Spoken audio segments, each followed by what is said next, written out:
Éric Scherer, bonjour. Bonjour Rodolphe. Ouais, donc merci de nous accorder un entretien, là, un petit entretien vidéo. Donc tu es le président du CCI-UNSA. C'est le syndicat donc UNSA qui représente tous les entreprises du commerce et des services qui sont particulièrement exposées, on va dire, amenées à être en contact avec les clients, des problématiques des réouvertures et dans quelles conditions, enfin, on va dire les premières lignes, hein, une partie des premières lignes à l'exception des soignants. Et pour commencer, on va parler primes, hein, donc, par exemple, tous les gens de la grande distribution ont annoncé des primes pour tous. Ça t'inspire quoi à la lumière des premières annonces tangibles des modalités de redistribution de ces primes? Ah bah, ça m'inspire que ça a été une grande opération de com de la part de chacune de ces directions. Si on prend les trois majors que sont Auchan, Casino et Carrefour, tout simplement parce qu'on s'aperçoit au fur et à mesure de l'avancée des accords que ça n'est pas du tout 1 000 € pour tous les salariés et même pas 1 000 € pour tous les salariés qui auraient travaillé d'ailleurs, hein, puisque à la limite, si on excluait ceux qui n'avaient pas du tout travaillé, non, on fait des critères, en tout cas pour Auchan et pour Carrefour, pour, qui ont finalisé leurs accords, enfin leurs accords, qui ont finalisé les règles, parce que finalement, il n'y a pas d'accord puisqu'aucun syndicat ne les signe. Pour Carrefour, on semble être dans cette ligne-là, mais pour l'instant, ça n'est pas finalisé. On fait une sorte de hiérarchie entre les salariés qui ont travaillé et qui n'ont pas travaillé, entre ceux qui ont travaillé et le temps qu'ils ont travaillé. Donc, si jamais ils ont été en congé, s'ils ont été en maladie, s'ils ont été, etc., mais qu'ils ont moins travaillé, ben, ils ont moins. Si jamais ils travaillaient à mi-temps, donc à temps partiel, 10 heures, ben, ils n'ont pratiquement rien, alors qu'ils sont venus travailler. Et je rappelle que l'ensemble de ces salariés, on les classifie de héros, de merci d'avoir fait ceci, d'avoir fait cela. Et ben, finalement, voilà, on se paye du héros à pas cher, parce que tous les salariés n'auront pas 1 000 € et loin s'en faut. Et là, je ne parle même pas après des centrales, enfin des centres d'achat qui sont comme les Leclerc, les Hyper U, etc., où là, il y aura probablement autant de règles qu'il existe de magasins, puisque je rappelle que Leclerc, Hyper U, etc., ne sont pas une seule société, mais des personnes qui ont la marque Leclerc, mais c'est leur établissement, leur magasin, et socialement, ils mettent les règles qu'ils souhaiteront. Ouais. Et dans quelle mesure, si tu le sens monter, c'est potentiellement, enfin, une forme de colère ou à tout le moins de tension entre les salariés Ah bah, il y a une forme de colère, parce que bon, malgré tout, on parle à des salariés qui ont globalement des petits salaires, hein, même très petits. Et là, on leur dit, bon, bravo, vous avez été travailler, vous êtes des héros, on va vous récompenser, vous aurez 1 000 €. Bon, sur le moment, ils se disent, ça fait plaisir, on est content. Et là, tout d'un coup, on s'aperçoit qu'on les hiérarchise. Et donc, certains auraient plus d'importance que d'autres, que certains, on suppose qu'ils auraient pris plus de risques que d'autres. Et donc, on va donner à certains 50 €, hein, 100 € et d'autres pourraient peut-être avoir 1 000 €. Euh, Bien évidemment, ça crée une tension entre les salariés. C'est évident. Euh, on rompt une certaine solidarité, une certaine égalité. Euh, on oublie que pour faire tourner une entreprise, quasiment tous les rouages sont importants.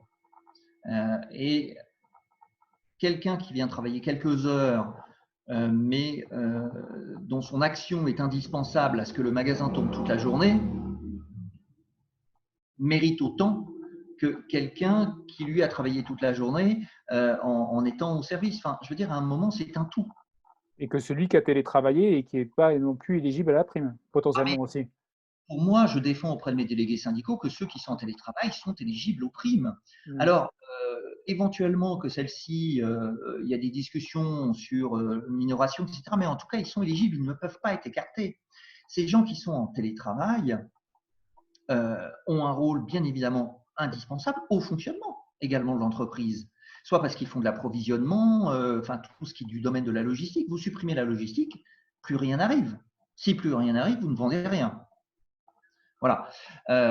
En plus, quand on parle de la grande distribution, enfin, et là dans son ensemble, cette période n'a pas été une période mauvaise d'un point de vue chiffre d'affaires. Hein. C'est les seules entreprises qui ont tourné finalement normalement. Alors certes, avec des restrictions sur le nombre de clients rentrants et tout un tas de mesures, mais finalement, on s'aperçoit que, et c'est les remontées que j'aide mes délégués et mes adhérents, les clients, quand ils viennent, achètent beaucoup. Donc, les chiffres d'affaires sont bons. Je reviens, tu parlais tu parlais jusqu'à maintenant de grande distribution, mais dans ton secteur, tu as également, par exemple, le secteur de la propreté. Et il y a un exemple que tu me rapportais qui est quand même symptomatique, on va dire. Tu expliquais, on se paye des héros à peu de prix. Le niveau de la prime, par exemple, qui est concédée à des salariés qui vont intervenir dans des services Covid+, dans les CHU, des entreprises sous-traitantes. Dans quelle mesure ça interroge vraiment sur voilà, le sens de ce genre de prime. Ah bah, clairement, là par exemple, pour moi, au premier chef, mais il y en a d'autres, mais celle qui, je trouve, marque une forme de mépris, c'est Elior Service Santé, hein, qui, comme le nom l'indique, sont des hommes et des femmes de ménage qui nettoient dans les hôpitaux et ils nettoient tout l'hôpital. Et quand on dit tout, c'est y compris les services Covid, puisqu'ils ils doivent être particulièrement nettoyés, veillés, enfin, etc., etc. Et là, tout d'un coup, on arrive et on leur dit bon, ben, pour ce qui est de la prime, on reconnaît que vous avez très bien travaillé, bravo à vous, etc. Donc, on va vous donner 180 €. C'est se moquer du monde, je trouve. Tout le monde fait des gorges chaudes des 1000 € et on dit à ces salariés qui, eux, sont directement au contact des malades, parce que je rappelle qu'ils font aussi le ménage dans les chambres des malades, 180 €. Par mois, a priori. Enfin bon, ça reste toujours très très faible. Mais... 180 €, enfin, par mois, c'est 180 € effectivement sur un mois, peut-être deux. Donc, c'est pas 180 € 12 mois de l'année, hein, c'est 180 € là, sur un mois, peut-être deux. Ouais, ok, entendu. Concernant le sujet vous êtes un secteur où c'est quoi l'équilibre dans un secteur où on parle des déconfinements, les magasins vont progressivement rouvrir, les services en ligne étaient déjà ouverts, etc. Enfin, les magasins hors grande distrib alimentaire.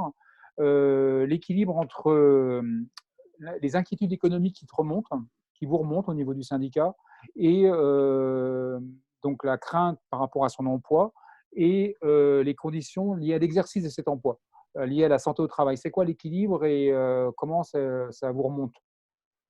Alors, effectivement, la remise en route du secteur du commerce ou même de l'hôtellerie et de la restauration semble très, très compliquée. Alors, pour l'hôtellerie et la restauration, c'est reporté à plus tard.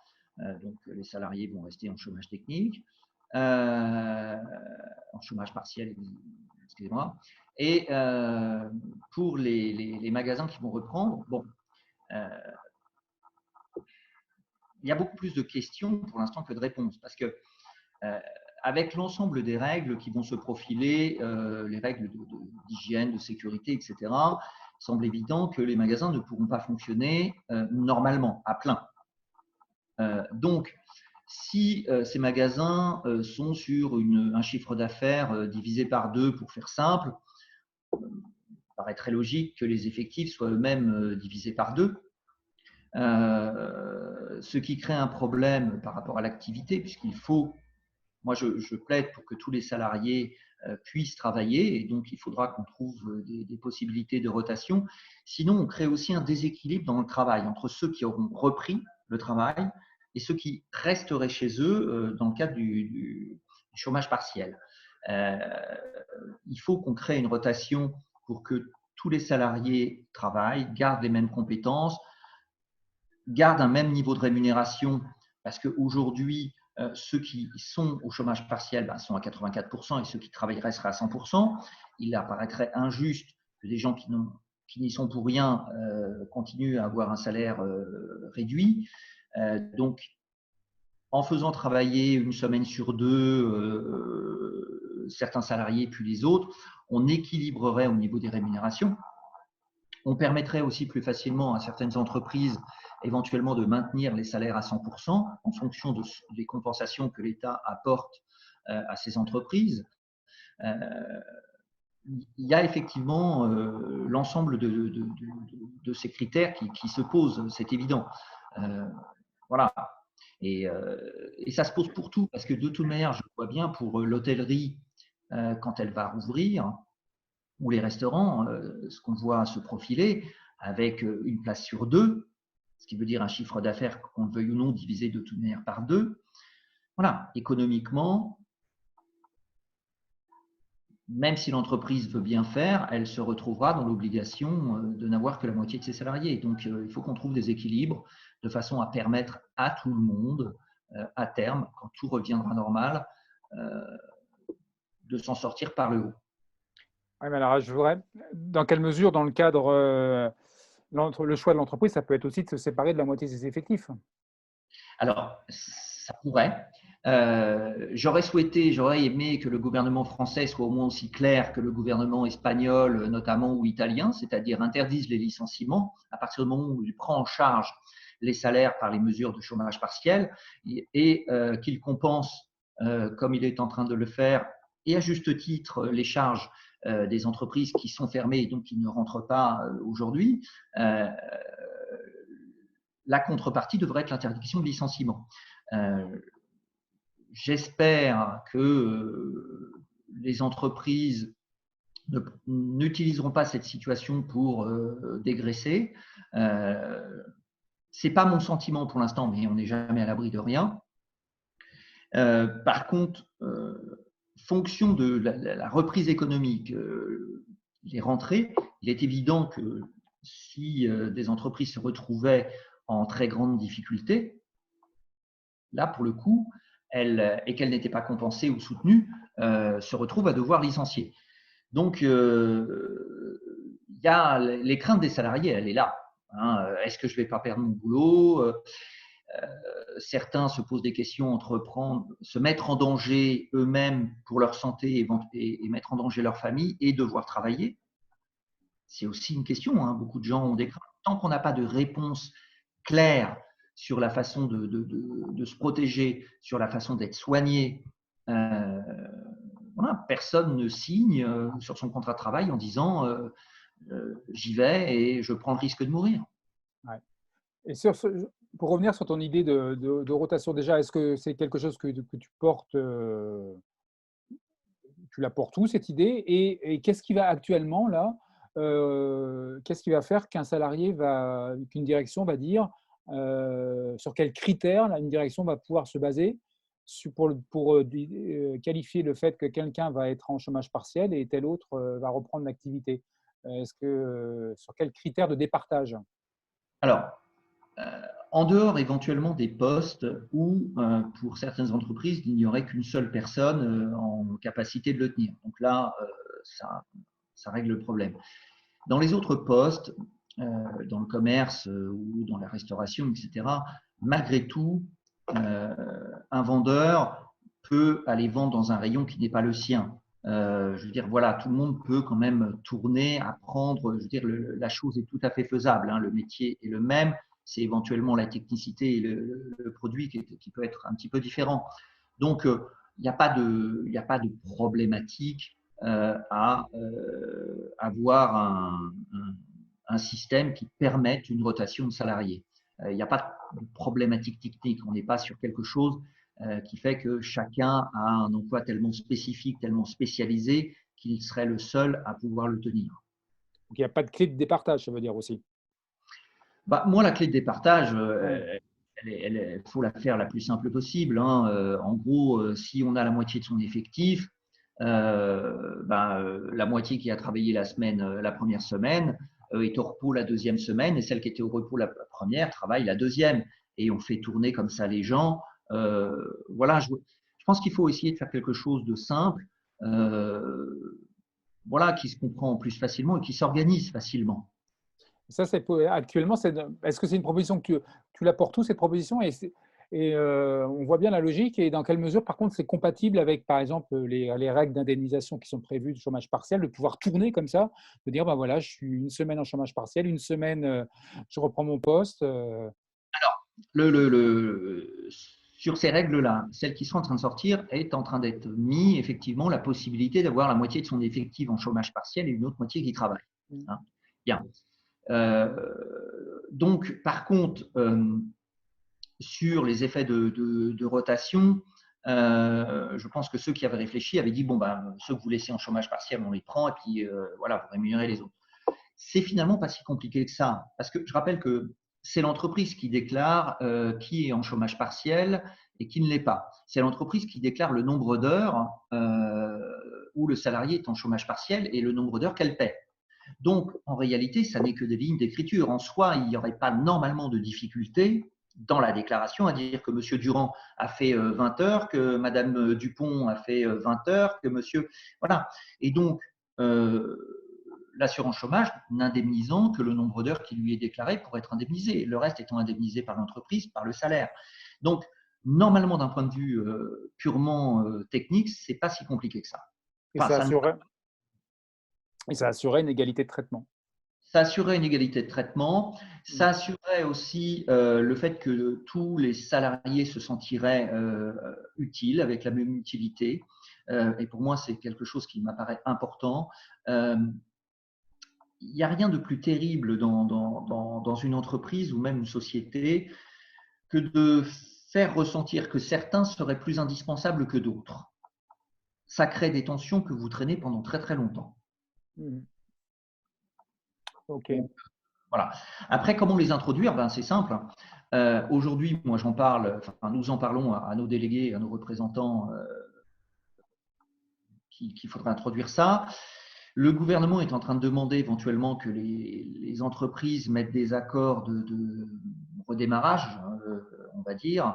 Il suffit de l'introduire dans cet accord par une phrase, enfin ou deux, c'est pas si compliqué que ça. Bon, ça concerne les entreprises qui auront des accords. Pour celles qui n'en ont pas, qui sont plus petites, c'est une idée que je glisse à chaque télé-réunion auquel je participe avec des employeurs. J'ai la chance de participer à pas mal de ces télé-réunions et j'ai pas l'impression qu'il y ait de rejet. Voilà, finalement, on est plutôt sur quelque chose qui se dit oui, ça serait bien que tout le monde soit considéré de la même façon. Ouais, il y a un bon sens là-dessus. Surtout que dans le secteur qui est le tien, c'est quoi le taux je pense que le taux des employeurs, la part des employeurs qui compensent à 100%, elle est faible, non? Elle est très faible, oui, oui. Elle est très faible. Alors, sur les TPE, clairement, je pense qu'aucune n'a compensé à 100%, tout simplement. Pour la plupart d'entre elles, non pas parce qu'elles ne l'auraient pas voulu, mais elles n'ont absolument pas la trésorerie pour le faire. Hein. Voilà, et c'est réaliste.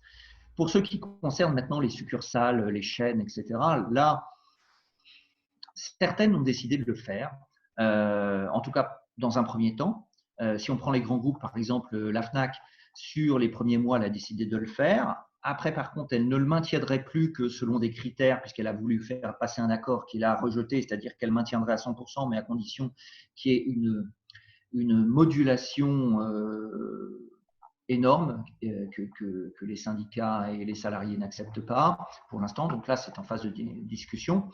Mais vous avez d'autres succursalistes qui, à ce jour, maintiennent le 100%.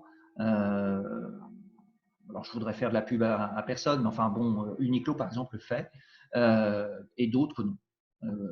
Mais la majorité ne maintient pas les 100%. Ok, entendu. Quid, pour terminer sur l'histoire donc vous êtes à l'écoute des remontées du terrain et vous avez beaucoup de questions sur les modalités d'indemnisation du chômage partiel et le flou qu'il y a vous avez beaucoup de salariés qui travaillent qui sont sur des contrats à temps partiel le vendredi, le samedi, dimanche. Et là, ça, c'est pas super clair sur les. Et jusqu'à maintenant, les personnes concernées, ils perdaient pas mal quand même. Bah, ça devient même, j'aurais tendance à dire, de moins en moins clair. Parce qu'on part d'une situation que tout le monde connaît, le salaire est reconstitué, et donc on est sur le même calcul théoriquement que les congés payés, et donc ça inclut l'ensemble des rémunérations que la personne a eues dans l'année. Bien, ça, tout le monde comprend. Puis, on a eu quelque chose qui a été mis en place, excluant toutes les majorations que les salariés avaient. Exemple, le dimanche majoré, les jours fériés majorés, la majoration était exclue. Donc, ceux qui étaient en contrat VSD, qui travaillent sur 3 jours, mais qui étaient payés l'équivalent de 4, donc le calcul aurait dû se faire sur cette équivalence, finalement perdaient l'équivalent d'une journée et le calcul ne faisait plus que sur l'équivalence de 3 jours. Donc, une grosse perte. Bien. Et là, nouvelle ordonnance, toute fraîche, qui semblerait remettre ça en cause, tout en excluant d'autres qualités, d'autres heures, d'autres formes de rémunération, d'autres intéressements.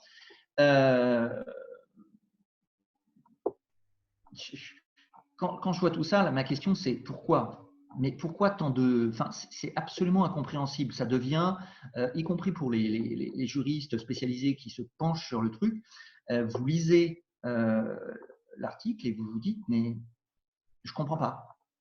Qu'est-ce qui est exclu, qu'est-ce qui n'est pas exclu, qu'est-ce qui rentre vraiment dans le truc, qu'est-ce qui ne rentre pas dedans. Voilà. Donc, une chose est sûre, c'est qu'effectivement, ces salariés avec des contrats spécifiques ou des heures supplémentaires, selon le deuxième décret, ils perdaient. Aujourd'hui,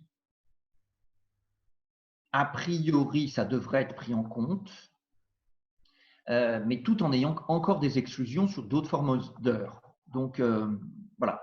Une chose est sûre, en tout cas, c'est que tous les salariés qui ont des rémunérations avec des majorations ou des rémunérations où les variables sont importantes ne sont pas gâtés aujourd'hui dans la façon de calculer leur salaire. Ok, entendu. Bah écoute, merci Eric. Et puis à suivre sur la piste d'une rotation sur le chômage partiel, entre chômage partiel et activité travaillée. Et peut-être la piste, enfin, là tu parlais de ce que tu portes au niveau des entreprises, mais dans quelle mesure au niveau de la branche peut-être, hein, il y aurait quelque chose à jouer là-dessus par rapport au tissu de PME qui concerne ton secteur. Mais alors, dans les accords de branche, je pense là, notamment là-dessus, il y a l'immédiat, mais il y a aussi à réfléchir à l'avenir, puisque cette situation, si malheureusement elle devait se renouveler, ce que personne ne souhaite, mais on n'est jamais à l'abri, il vaut mieux prévoir. Je pense qu'il faudra prendre des dispositions de façon pérenne, parce que si une aventure pareille devait se reproduire, on connaisse des règles et que les salariés soient rassurés sur la façon dont ils reprendraient leur travail à un moment ou à un autre et les conditions dans lesquelles ils reprendraient. Ok. Écoute, bah merci Eric, merci de ces éclairages et puis bonne journée à toi. Également, à très bientôt, Rodolphe. Au Ah, revoir. ciao.